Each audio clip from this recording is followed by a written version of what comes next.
I thought I had it all together, but I was led astray the day you walked away.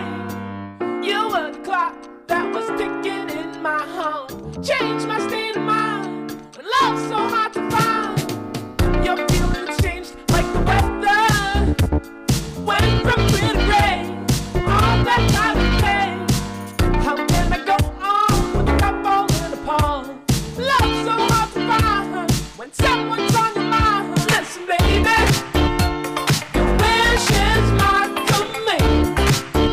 Baby, won't you understand that your wish is my command? What can I do to make my baby understand? Something tells me that I'm dreaming. I can see his head waving unaware of problems that have a tendency to keep the truth from far from our mind. You need someone you can believe in. Good morning. Good morning. We are in a series called Love Sick, and it's been pretty good so far.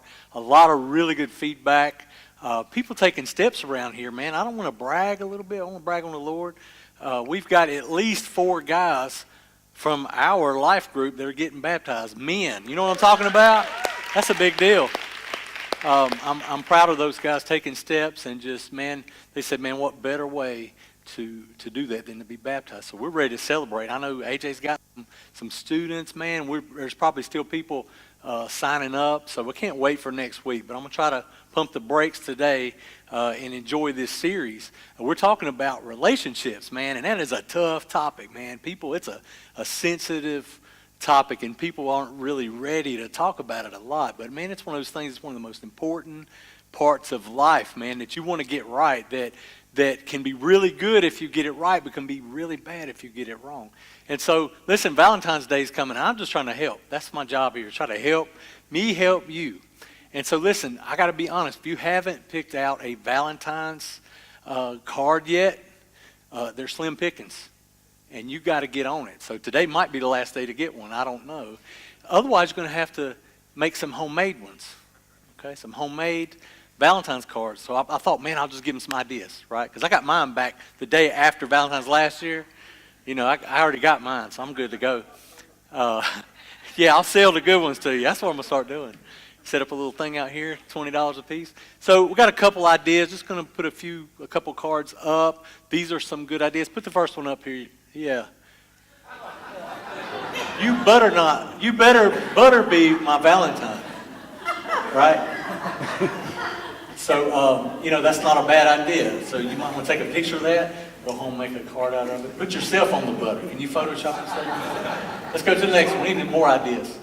Help! I fallen for you, and I can't get up. That was rough. That's somebody goes to our church. She was willing to lay down and let us take a picture so we could get it right. Okay, let's go to the next one. Got one more. Sorry, I can't stop checking you out. Notice how it's cut out around his feet and you still see the white? It's homemade. Is there another one? I don't know. Yeah. You're the greatest.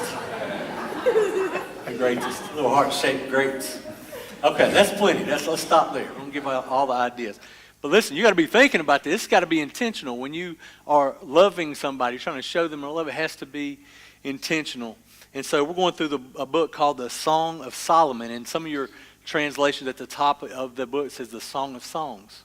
And we learned a lot last week about why that is. Solomon himself said, man, this song, I've got over 1,005 songs I've written in my life, but this song, which is what we're reading, it's actually a song or a poem in those days.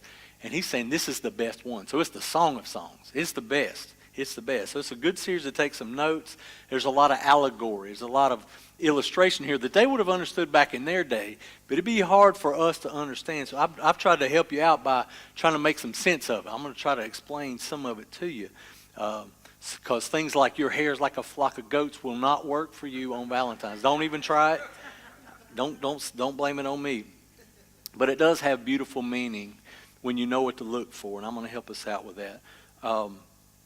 So we've had this kind of theme verse here, and the whole goal of this whole poem is in this in this verse here, because the goal of the Song of Solomon is to teach us godly love, human affection, the right way to do love as God sees it, okay? So that's what we're learning here. And so, of course, God, who invented it, he knows best. So we're going to learn from God how to get this right. So Solomon wrote a pretty good study on it. It's beautiful, and I think you'll like it. Even if you missed last week, I'd go back and check it out. It sets us up really well. But here's what the goal of the series is. It's in the first verse. We'll read it every week. And it's in the Song of Songs, chapter 1, 1 through 3. Check it out. It says, Solomon's Song of Songs, let him kiss me with the kisses of his mouth. Watch this. For your love is more delightful than wine. It's saying the way you love, the way you treat people at the office, the way you talk to your wife, the way you talk to your kids, the way you treat people at church, the way you treat people in public and in private. You're really good, is what she's saying. You are really good at this human type of love. You're good at relationships. It is delightful. And we said last time, anytime you're talking about wine in the Bible, it's referring to joy, that wine brings joy. And it's saying you bring a lot of joy to a lot of people. You are really good at this. And that's where we want to be. We want to be able to love people very well. We want to be known for it. As a matter of fact, she goes on to say, pleasing is the fragrance of your perfumes. What she's saying, and when you walk into the room, people know what they're going to get.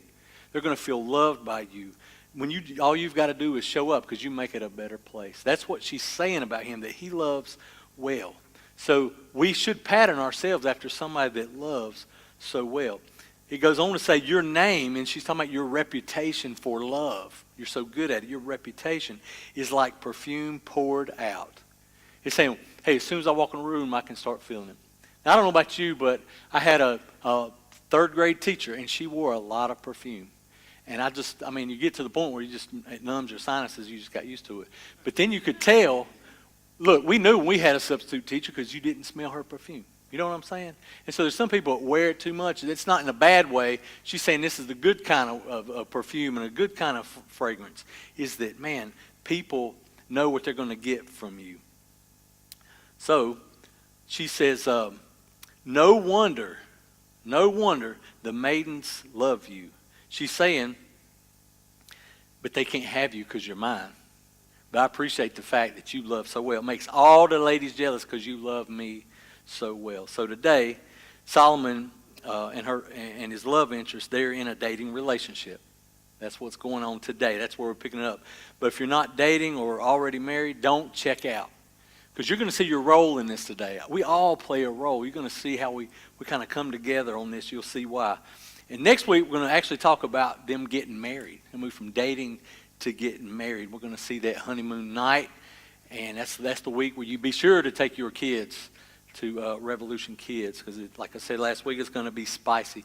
A lot of guys are saying, now when is that? When is that? It's next week, sir. So be sure to make it. Then the very next week, we see their fight. We see a fight. It's unavoidable to fight, but we're going to see this conflict. We're going to learn how to resolve conflict the way God intended. Okay, we're going to see that because he puts his hand through a wall and all this stuff, and we're going to get to see it. So, but today I've got a pretty tough task. I hope you've kind of prayed for me and understood what I'm up against today. It's probably one of the hardest chapters we'll cover. It's tough because like I said, it's a sensitive topic about dating and relationship. What I'm going to say today isn't very popular. Next week I'll be super popular, but this week it's going to. But I believe you come. I believe you show up to church, not to stay the same, but to do stuff God's way. I really believe that. I go on that assumption, and so we're going to learn how to date God's way and to court God's way. And so anyway. We had a couple ground rules last week that still apply. Number one is no finger pointing, okay? So if I say something that applies to your spouse, believe me, I get this a lot, all the time. And this right here, it happens all the time. It's funny. I'm not going to tell on you, but it's pretty funny. So listen, this is for you. So try to find a way I'm going to apply this to me, not everybody else around me, nobody else but me, okay? The other part is I want you to filter this through the lens of your future and not your past. You're going to hear some things that maybe you're going to say, man, I've already messed up. I've already done it wrong. And Rich probably more times than I can count. And I just want you to know that, man, that the Lord, He gives us a clean slate. He gives us a fresh new start. So I want you to look at the lens. From this day forward, this is what I'm going to do, okay? So don't beat yourself up. That's what we're here for, because that's what God's good at, giving us another chance to start over. Our enemy doesn't do that. He's the one reminding you of what you've done. God says, look, I'm here for your future. I'm here. I'll take care of your past. You focus on the future, right? So listen, write that down. Look forward, not back. That's what you're doing today. So you don't have to walk around, we said last week, feeling condemned, okay? You're going to feel conviction. That's what the Holy Spirit does. It convicts you. But you don't have to leave condemned. You don't have to, okay? So today we're going to talk about dating and relationships before marriage. How do we handle this? How do we handle ourselves in this? I want to confront this because I'm convinced the world's got it all wrong, right? We're a bunch of suckers is what we're doing. And I started studying just about modern dating. And modern dating, where you just go and do whatever, started in about 1920, about 100 years ago. It's only about 100 years old. Everything before that kind of followed a biblical concept. So I'm going to kind of interject some of that today. So every principle I give you today is going to point back to God's way instead of the world's way, okay? And so I think change starts in your mind. I really do. The Bible even says that. It'll start in your mind so that it can play out then, okay?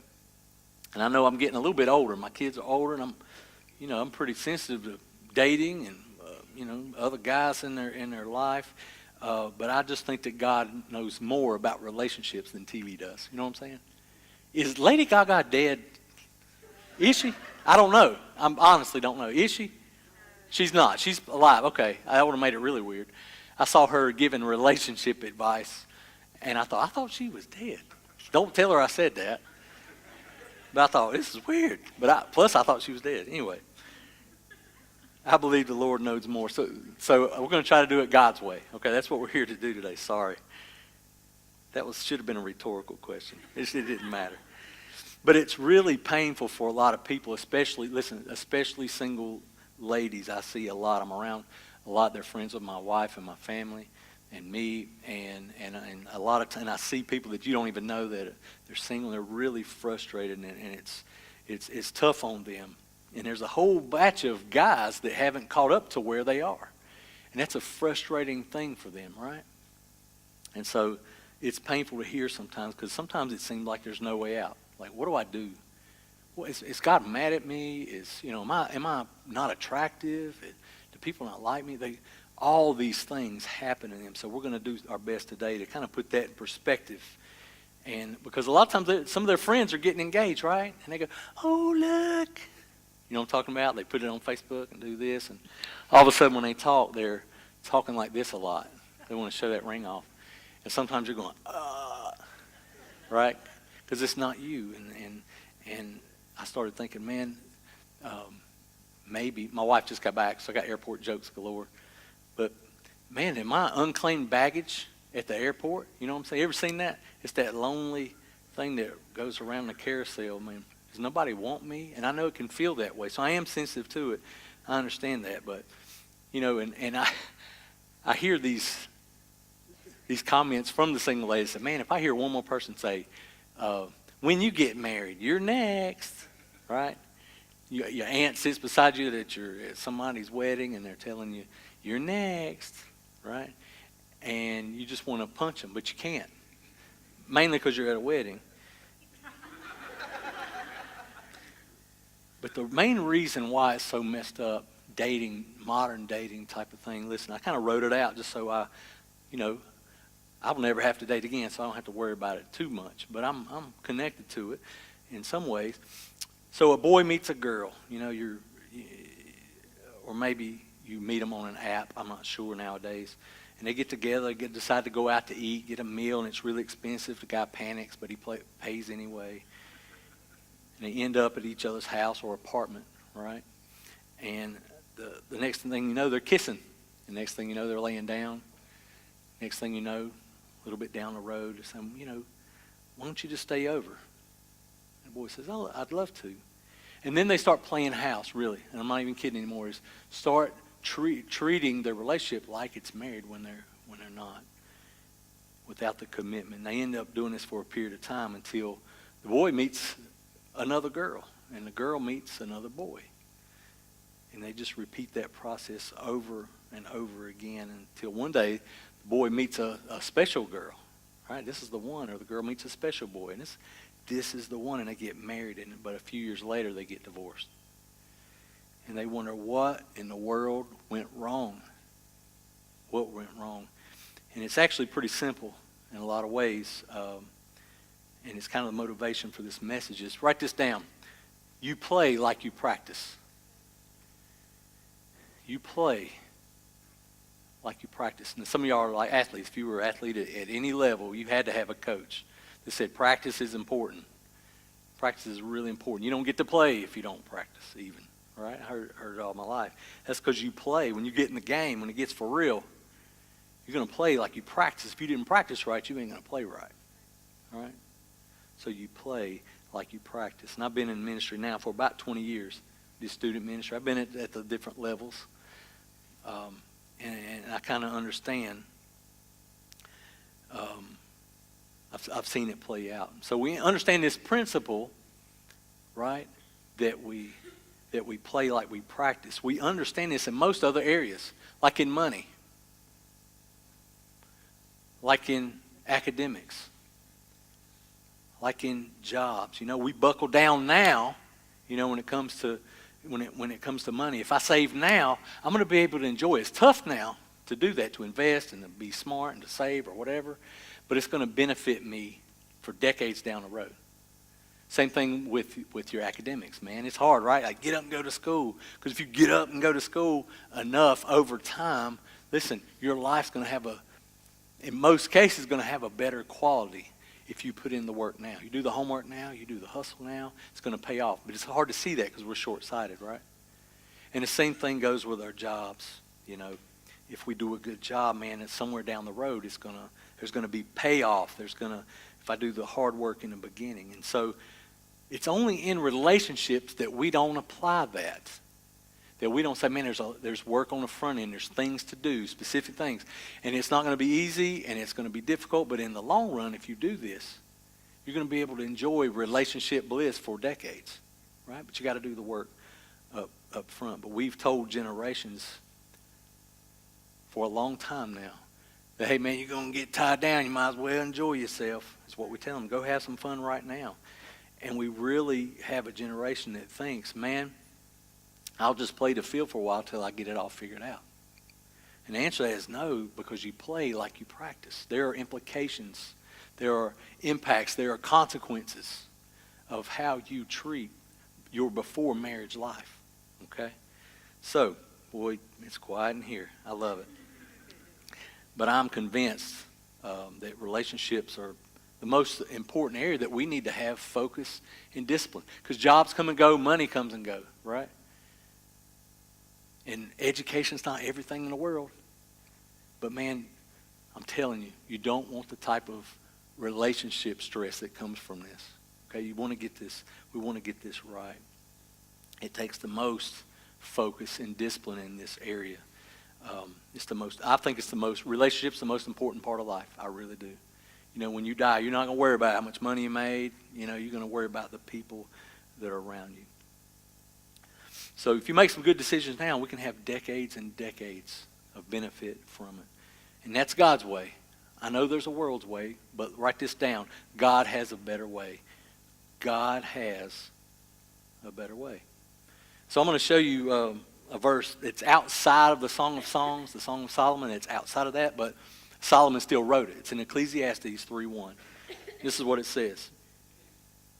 There's a time for everything, a season for every activity under heaven. It's talking about seasons. God tries his best to tell us that, hey man, you got to understand there are seasons in life. He showed us in nature, right? We're trying to get out of this winter into the spring, right? And then we'll start complaining about that. And we'll get some summer and so on and so forth. God says, man, life, there are seasons. And that's what Solomon's saying here. There's a season for every activity under the sun. That includes relationships. So So what we're going to learn today is we're not going to follow our feelings. We're going to follow, because they're fickle and they're fake. We're going to learn to follow seasons. What seasons are we in? Because the argument the world's making is you can't trust. You can trust your feelings. That's wrong teaching, though. Just so you'll get it, write it down. Your feelings will lie to you. Your feelings will lie. They're not. It's not a good way to live life. It's how do I feel today? I had somebody a couple weeks ago say, "Man, I'm so glad I came today. That message was really good." I said that he hadn't planned on coming. I said, what do you mean by that? I know this guy a little better than most. And so I said, what do you mean? You weren't planning on coming? He said, no, I just felt like, man, I should be at church today. Man, feeling. So lots of we let our feeling dictate things in our life. So we're going to learn today that I'm not going to make decisions based on my feelings. We're going to make them on the season that I'm in right now. And I'm going to show you these seasons of dating and courtship and what they should look like. Some of you are already pushing back, right? But some of you are leaning in. You ought to see the look on your face. You're really like, man, I need this. This is me. I need to know this. And you're taking it very seriously. Some of y'all are you're telling me verbally, not just with your body language, man, I'm taking this seriously. I'm not playing around with this. I want to get this right. So, Richard, don't sugarcoat it. Don't hold back. I need to know what God says about my relationship. So here's the first one. Chapter 2, verse 8. Here we go. Listen, my lover, look. Here he comes, leaping across the mountains, bounding over the hills. She thinks he's Superman. She thinks he's awesome. Look at him, Mama. Isn't he fine? Here he comes. That's what she's saying right here. She goes on. She says, my lover is like a gazelle or a young stag. He's a stud, is what she's saying. She thinks he's finer than frog hair, is what she's saying with this. She said, look. I asked my mama, what does that mean, Mama? She used to say that, didn't she, Holly? She said it all the time, finer than frog hair. I guess it's so fine, the hair's so fine you can't see it. I don't believe it's really there. She was just trying to teach me. Anyway, enough of that. Biology. So she says, look, there he stands behind our wall gazing through the windows. Now, he's not a peeping Tom. What he's doing here, he's showing up her house for a date. Here he comes. He's on his way. She could probably see him. She's looking for him. And here he comes. He's just going as fast as he can through there. And she said, look at him. He is so fine. And here he comes. He's showing up her house for a date. And she's peeking through the window. It says, here he is, peering through the lattice. Now watch this. My lover spoke to me and said, arise, my darling, my beautiful one. He's awesome. And come with me to P.F. Chang's. Y'all getting this, everybody? That's what's going on here. They're starting a dating relationship. He came to start dating her, and she's fired up about it. And here's the deal, though. She's entering into a season that every single one of us, if you're in any kind of relationship, that all of us enter. And I just started thinking of those. You entered that kind of season. This is awesome. When you started coming to church here. You did it whenever you got married, right? Just excited and all those things. It's perfect. This church is perfect. I hear that a lot. This is great. I'm glad you feel that way. It makes me feel good, right? And some of you entered that season when you got that job. You're like, yes, perfect job for me, perfect. So this first season I want to talk about is the season of perfection. Write that down. It's a season when you first start something. You think everything's perfect, but if you stick around long enough, you see that job isn't perfect. Right? Your marriage isn't perfect. This church isn't perfect. It's flawed. They got a saying when you first meet a person that love is blind. I was going to get a little picture of Stevie Wonder playing the thing with his blind. Make sure you get it. But there's a saying that love is blind, and it is. You just think he's Superman. He is so fine. He is so awesome. But help me out, married people. He's not. He's not. Am I right? He's not perfect. Isn't that right, ladies? Amen? Come on, men. She's not perfect, right? Amen? That was an unmarried man. I know the rest of y'all. The rest of y'all like, Rich, I ain't taking the bait, bro. You ain't setting me up like that, buddy. That's why single people, they got it wrong, don't they? They don't know what they're talking about. You're not tricking me. But on the inside, you're nodding, aren't you? Don't look at me. So what do you do in a season where you are blind? If you know, we know that. People get stupid, don't they? They just get crazy. Blind, they don't see things yet. And it's just love. I mean, it's just love. So what do you do when you are in that season of being blind? What do you, when you think they're perfect but they're not? I mean, how do you do that? How do you navigate through that? You're going to have to set some rules and some guidelines. Here's where it gets unpopular. Some of you have been through it, though, and you say, no, this is exactly what needs to be said. You have to get some rules and set some rules to abide by so that you're not following your feelings, because that will be very, very easy. And I'm going to give you a few of them, and I want you to write them down. I'm going to go through these first little few just really quick.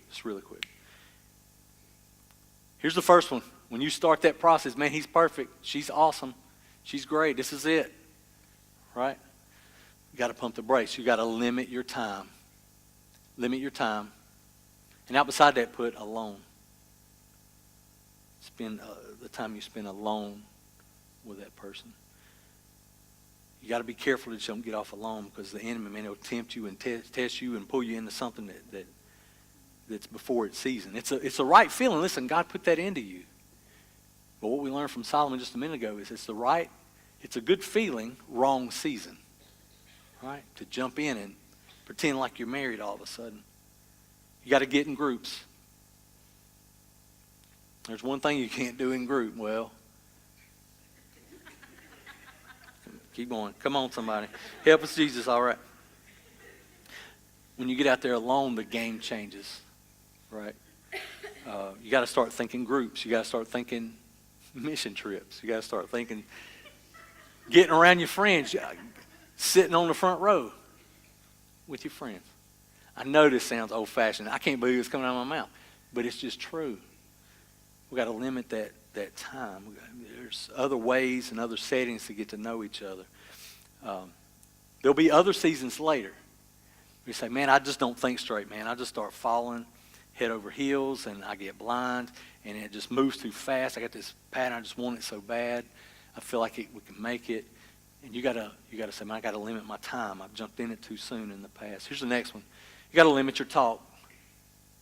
You got to limit your talk. You don't have to say everything yet. You don't have to show all your cards yet. You don't have to say you're the one yet. You don't have to say I love you. Listen, 6th grade, which should have been 1986.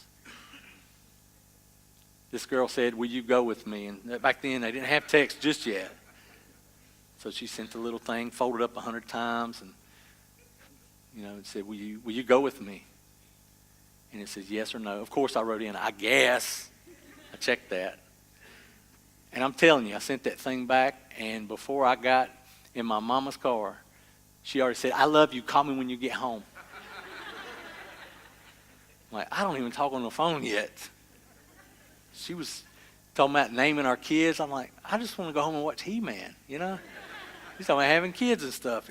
But listen, we got to limit our talk. Seriously, we can go too far, too fast in our talk. And here's the next one. We got to limit the touch. Listen, guys, she's going to be looking good, smelling good. They spend a lot of time at home looking and smelling good. She's going to be at home working on all that. But listen, if she's not your wife, right? If she's not your wife, then your potential wife is out with some other guy. And you need to treat her like you want your brother to be treating your future wife. You know what I'm saying? So you got to limit the touch. I came up with there's a Christian song out. And it's been around since 1990. And MC Hammer, Can't Touch This. It's a very Christian song. Right? So If you've got a friend in your life that can remind you when you start to go out, and they just say, dun-na-na-na, dun-na-na-na, and they say, can't touch this, right? We've got to put up some parameters. We've got to have some ground rules. We've got to have something because we're blind. When you start that, you're not thinking straight, right? And so we've got to limit those things. But y'all need to memorize that song. And guys, keep your hands off. I found that it should be up to the guy to set that standard. And a lot of times we force girls, women, into saying no, trying to set parameters. So keep your hands off, right? Especially off of my kids. So if you're going to do it right, you need to limit your time and your talk and your touch. Don't jump in so fast.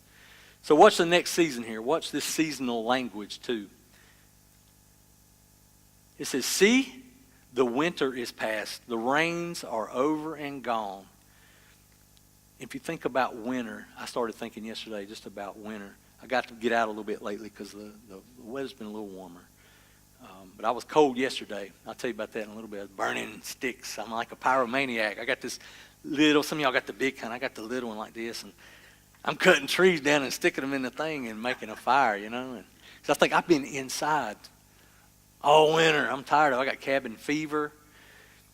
But you don't, in the wintertime, you don't spend much time on the outside. You spend more time on the inside. And I think that is something we need to consider, is that when we're in this time of singleness, our friends are in times of singleness, that we need to remind them they need to be working, not on the outside things, but the inside, the things on the inside, right? And so I got this this next application point from the back, just switched a little bit, from the back of a fertilizer bag in Lowe's. Thought it was pretty good. What I'm trying to do is I got this patch of grass in my backyard. It's not that big. This one particular, I want it to be green and beautiful and lush, just lush. I just want something lush for once. And so I'm not the best at that. Somebody tell me I can do it and I can still mess it up. And so I thought, well, how am I going to do that? And so I went and, what all do you need? I just don't know. Fescue, I don't even know what that means. But I looked on the back of a fertilizer bag, and this is the quote. It says, your spring will only be as good as your preparation in the winter. And so I passed around the offering plate to everybody there because that was a good word in Lowe's. All right? So I took a picture of that and I wrote it down. That you got to do the work, listen, in the winter when things aren't active and alive. You still got to do the work then so that when the spring comes, when the time comes, when the season comes, right, the work will have paid off and then you get to enjoy that, right? And now the seasons have changed. It went from winter to the spring. It says, now flowers appear on the earth. The season of singing has come. The cooing of doves is heard in our land. So everything, they're ramping up their relationship here. So write this down. Relationship success, and that's what we're all here to do, comes when you do the right thing in the right season. Just like in school, just like your job, just like your money. If you do all the work then, when you're going to have success in the right season. So watch what happens. Chapter 2:14. My dove in the clefts of the rock. Yes. My dove in the clefts of the rock. And notice the words here. Hiding places. So where has Solomon been? He's been somewhere. She said he's been hiding in the cliffs. He hadn't been messing around with all the girls in town. He hadn't been doing that. He's not been on his cell phone the whole time. He's not sitting around playing video games. So what's he out doing? Where's he been? It says he's been in his hiding place on the mountainside where he has been developing his face. It says on the mountainside. It says, show me your face. And she's not saying, show me what you look like. She's talking about his character. Anytime you see the word in this poem of face or voice, it's talking about his value, his character. Show me. You've been gone doing something. You've been working on something. And I want to see what it looks like now. I want to see what you've been working on, right? So if you're in this dating season that you ought to be working on something. It says, let me hear your voice, for your voice is sweet and your face, remember the character, is lovely. She's saying it's awesome. And so why does Solomon's character, his character so awesome? And write this down, because he's entered into a season of preparation. There's a season of perfection. You got to know what's coming. Like, I'm going to think everything's awesome and perfect. But I need to be ready to be in a season of preparation. Write that word down, preparation.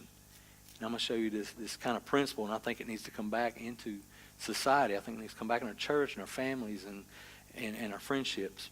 We need to learn to prepare. Prepare. I don't think I wrote this down as an application point, but it should have been. Some people are just waiting on a relationship. I'm just waiting on Mr. Right, waiting on Mrs. Right. Some people are just waiting on a relationship. They're not preparing for one. So it's waiting. But listen, if you are kind of waiting, the whole point here is that you should be doing something to prepare. Now, we get that when it comes to all those other things we mentioned, academics and jobs and all that type of thing. But we need to do that in relationships too. What are we preparing for? What's our preparation look like? And how do we do that? Because you don't do it by looking for people, right? You don't try to find the right person. Listen, you become the right person. So if you are single, you need to become the right person. You need to be preparing that. You need to be working at that diligently. And that's what's wrong. People out there looking for somebody. I'm looking for my soulmate. Now you have to develop yourself. You need to have this season of growth. You have to become the right person, and then you'll find the right person. Or actually, they'll find you, actually. So fellas, listen, I started thinking about this. There's a whole lot of ladies that are mature and ready. They've been frustrated. If you get yourself ready, guys, if you prepare yourself, right, working on you, you can separate yourself from all those other losers. You know what I'm saying? You rise above the rest. So I want to encourage you to be in this season of preparation. So where could he have been? I love reading Jewish culture. It makes everything come to life. And what I read about this, man, we got to kind of surround ourselves with people that are going to help us with this. A lot of times we're riding solo when you're dating. You just kind of isolate to you and them. And that's it. And I read this about, in Jewish culture, the father took responsibility to do that, to help him with that, preparing him. And I kept reading, one of the first things the son has to do, like, man, I'm engaged to be married. And what they would do is, the first thing the guy would do was go and build a huppah. A huppah. It's a house. Okay? And the dad would supervise the construction of this house. Supervise it. Like, there's no cutting corners. They're building this thing up. And the dad is looking at everything. And he's making sure it's well prepared. Because, listen, before they could ever marry somebody, they had to have a place there had to be some preparation involved. And what we find here is people would even walk up to ask them, oh, you're building a house. This is awesome. When you get married? And their response was, this is crazy. Only my dad knows. Only my father knows. Because the father had to give permission. You're not ready yet because your house isn't prepared yet. And when that thing gets prepared, then you'll be ready. I'll decide when that is, right? And a lot of times we don't even check with our parents, our father or parents or anybody else. And that's how they decide, okay, I'm being real meticulous about this. No, that's still off a little bit. You need to fix that. Come back, and I'll come back and check it. But when it's all said and done, now you're ready. You're ready. You spent this time. Because what would happen back then, I don't want to get too ahead of myself, but the dad would provide the supervision here. The dad's supervising. And he would decide when you're married. You've done enough to prepare for this. And the bride would be prepared by the mother in the same way. Her job was to protect her integrity, to protect her purity, her godliness. Because that would be the greatest gift that could be given to the groom was her purity. So that's the dad's making sure you're not ready yet. You're not ready yet. You're not ready yet. This takes time. You got to get it right. And she's not ready yet. We got to protect her purity here. So they would spend that time doing that, protecting them.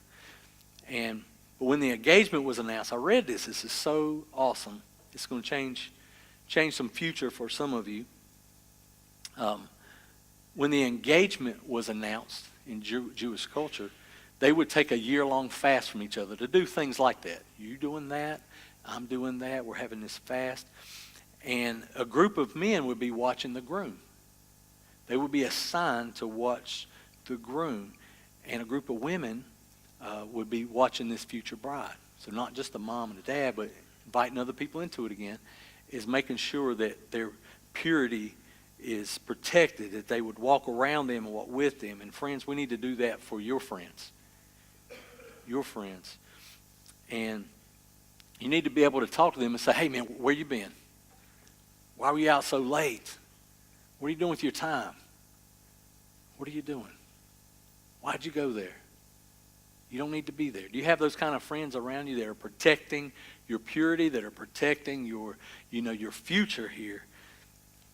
And so here's what I wanted to put down is, look, write this down. Get other people involved in your purity. I think you're going to like this. Write that down first. Get other people involved. I'm starting a date. Love is blind. It's hit me. I need other people around me. Make sure I'm doing this right. Because if I do it right now, my relationship's going to be successful. So hold me accountable. I'm checking in with you. Ask me questions. Who is it? It doesn't have to be everybody, but it needs to be somebody. So check this out. This is why there's a tradition of groomsmen and bridesmaids. Look at this picture. This is a picture. Who is that? Is that Carl? Look at them glasses. This is where that tradition came from. Because listen, bridesmaids and groomsmen, listen, are not just for the picture. Didn't you kind of squirrel around, some of you, like the girls? I got all my friends that from wherever, and the guy's like, I don't even have that many dudes, so I got to come up with some more, right? And you just kind of, you, come on up here. We'll take our picture. But literally, watch this. Groomsmen, which originated in Jewish culture like this. Groomsmen, you had these guys around you that were groomsmen, and they literally carried swords. It was meant to protect you for your future bride. Isn't that awesome? It changes it, doesn't it? It changes everything when you're planning a wedding. Like, who is around me that's protecting me? I just don't pass that out lightly. And if you've been a part of my life before and in the long haul, and is your goal to protect my future with my wife, keep me from doing stupid things, right? They weren't just there for the pictures. In the same way, the bridesmaids, think back to your bridesmaids. Is that what they did? I mean, in our culture, they were just there for the pictures, right? But, man, do you have bridesmaids now? Do you have them? I need you to hold me accountable. I need you to check on me. I need you to protect me, right? So, are y'all still with me? Good. So listen, we're not going to fall in love. You know, we hear that a lot, like it's you fall into some kind of ditch, right? Fall in love. So write this down. Here's what we're going to learn to do. It's did I misspell this? Thanks for my misspellings. Learn to walk in love. To walk in love, not fall in love.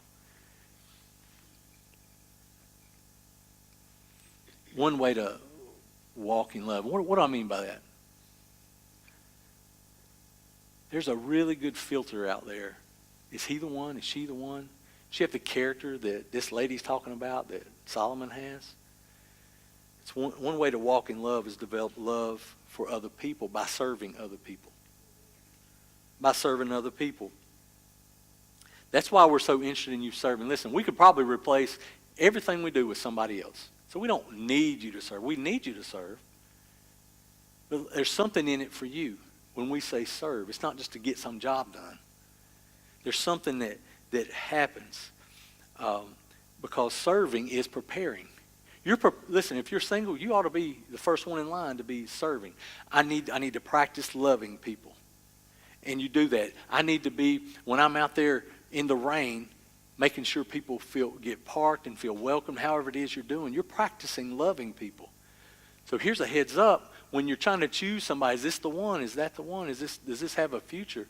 Does he serve? Does she serve? Because that's practice for loving you. If they can love other people, it's a pretty good gauge. Okay? So listen, find a place to serve. That's practicing love. That's walking in love. That means I'm not falling in love. My emotions dictate everything. I'm practicing. I'm walking in it. I'm practicing on serving other people. And because we don't need you, we can do it without you, but you need it. You need it. So find a place to serve. And I'll say it this way. When you serve, you're developing the ability to love other people. And you could even get this practical and say, hey, I want to serve. Not just because I love kids or love to greet people or love to make sure this place is hospitable, but I'm in a season of preparation, and I want to practice love so I can get it right. And that's how you do it. It's something outside of myself. That's great practice for marriage. Right? Too many people get into marriage and figure out I'm still working on myself. I didn't do the work on myself. So watch this last season. Picks up in verse 15. This is Solomon talking. He says, catch for us. And notice he says us. He takes the initiative on this. Pay attention to that, young guys. He took the initiative of what was going to guard the relationship. He didn't wait on her to do it. Catch for us the foxes. The little foxes that ruin the vineyards. Every time you see the word vineyard in this poem, in this song, it means body. So it says the foxes, the little foxes that ruin the vineyards, our vineyards that are in bloom. Because foxes would come into the vineyard and they would eat the fruit before it was fully matured. And he's using this allegory here to talk about, it's graphic. It's talking exactly about what you think it's talking about. Okay? These little foxes are here to destroy innocence and to take away something too early. It would be out of season. So again, you don't forget about the ground rules that we said earlier, that you can walk out of here today, if that's an area where you messed up. You can walk out of here today clean and pure and forgiven. You can have a fresh start. Listen, you can be a spiritual virgin. Isn't that awesome that God can do that? So don't let the devil condemn you right now. You don't have to walk out of here condemned. But Solomon says, no, we're not gonna do this. We're not gonna let this happen. We're not gonna let the foxes get in and ruin the fruit. He initiated, I want you to be mine, but we've got to enter into this season. Here's the next one, of purity. Season of purity. This is a conversation you're going to have with somebody that you choose to spend your time with that looks like it could lead to something. We're going to talk about this season of purity. Again, if you don't feel like you're pure, get in line with the rest of us, right? We've all done something that we wish we wouldn't have done. But from this day forward, from today moving on, you can say, man, I'm going to walk out of here pure because Jesus covered my sin. I'm going to do that. But I'm also I'm not going to do some stupid stuff again. Okay? So write this down. I'm also going to catch the little foxes. Catch the little foxes. I'm going to put some parameters on my passion. Right? Like I said earlier with the fire, I got that little thing. I'm telling you, I maximized what I could do there with what I was putting in. I was walking around the house looking for something. I almost put the dog in there. I was like, will that dog fit in there? No, I'm kidding. I love Cookie. But I was trying to throw everything I could. And it's great when a fire's in the fireplace. But when a fire gets outside of that, man, and you can't control it, right? But if you do control it, you can have s'mores. But you got to catch little foxes. You got to stop them from getting in there. You got to take some action. So here's a couple things. One, real quick. You got to surround yourself with safeguards. Right? You need somebody to help you, to talk to you about what's the status. How you doing in your singleness? How you doing in your dating? How you doing in your marriage? Right? You need to have somebody around that keeps you out of the newspaper. That's what I need for me. Keep me out of the newspaper. Unless I take out the ad, Keep me out of the newspaper, right? Because here's my favorite one. We're all one step away from stupid. Amen. So who's your person? Who's your people? Who is that? It's your family. And some of y'all would say this and you'd mean it. You're not trying to be funny. I don't really have family. Yeah, you do. You've got a church family, if you'll let it. You've got a student pastor. You've got a pastor. You've got other people here in the church. You've got life group. You've got these people. And the last thing is let Jesus make all things new. Maybe that's how you catch the foxes, that you buy into the fact that God can give you a clean slate. He can give you your purity back. You can be spiritually pure and just let Jesus give you a fresh start. So by the way, this ends in the same way we ended last Sunday. It actually repeats this next verse. You can go ahead and put the verse up. You'll remember it from last time. I'm not just going back and putting it back up. This is in here 4 times.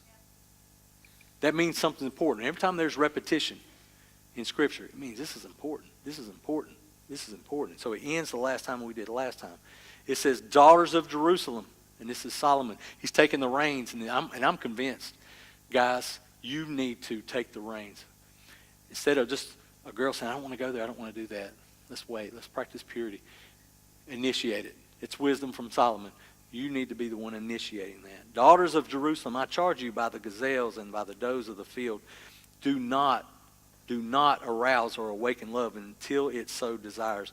And that's really a bad translation because it doesn't mean until you have the desire. It means don't arouse love before it's time. Don't arouse it out of season is what that means. It's not the season for that. It's really important. I spent over 20 years working with people at varying capacities. And I don't mind picking up the pieces, when you mess about. Let's do it. But I'd rather help you on the front end of that. If possible, I'll do either one. But the front end of that, so you know what God says. Because look, the odds are stacked against you when it comes to dating and marriage. They say the divorce rate's 50%. I researched this a little bit. It's not 50%. That's a bad statistic. The way they get that statistic, it's more like 33%. Because the way they get that statistic is from the number of marriage licenses they get and people who file for divorce in the same year. I tracked that down. So they're kind of comparing apples and oranges a little bit. It's still high. 33% is too high.